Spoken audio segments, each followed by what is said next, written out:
Hi guys, Bigg Boss 3 third week ఎవరు eliminate అవుతారో మనందరికి అప్డేట్ అయితే వచ్చిందనమాట. అభి ఎలిమినేట్ అవుతారు. అభి ఎలిమినేట్ అవ్వడానికి మెయిన్ రీజన్ ఏంటంటే తను నామినేషన్స్లో రావడం ఫస్ట్ టైం. ఇంకొకటి ఏంటంటే బిగ్ బాస్ పైనే తను అలాంటి వర్డ్స్ వాడడం వల్ల తను ఎలిమినేట్ అవ్వడం. అండ్ ఓటింగ్స్లో కూడా చాలా లీస్ట్ పొజిషన్లో ఉన్నారు అబ్బాయి, అందుకు ఎలిమినేట్ అవుతున్నారని నేను అనుకుంటున్నా. అండ్ అబ్బాయికి రెమ్యూనరేషన్ ఎంత ఉంటుంది అనేది ఇప్పుడు చూద్దాం అనమాట. పర్ వీక్ అయితే 2 lakhs వస్తుంది.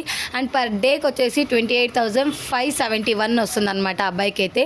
దీన్ని బట్టి తను త్రీ వీక్స్ ఉన్నందుకు 6 lakhs రావడం జరుగుతుంది అనమాట. ఇది అబ్బాయి రెమ్యూనరేషన్స్. అండ్ థర్డ్ వీక్ అబ్బాయి ఎలిమినేట్ అవ్వడం ఫేరా అన్ఫేర్ అనేది కామెంట్ సెక్షన్లో మెన్షన్ చేయండి.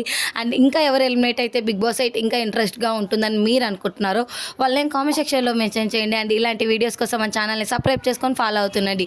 అండ్ నిన్నటి ఎపిసోడ్లో మీకు విష్ణుప్రియ అండ్ ప్రేరణ వీళ్ళిద్దరి మధ్యలో ఎవరు కరెక్ట్ అని మీరు అనుకుంటున్నారో వాళ్ళ నేమ్ కూడా మెన్షన్ చేయడం మాత్రం మర్చిపోవద్దు. అండ్ ఇలాంటి వీడియోస్ కోసం మన ఛానల్ని సబ్స్క్రైబ్ చేసుకొని ఫాలో అవుతుండండి. Thank you.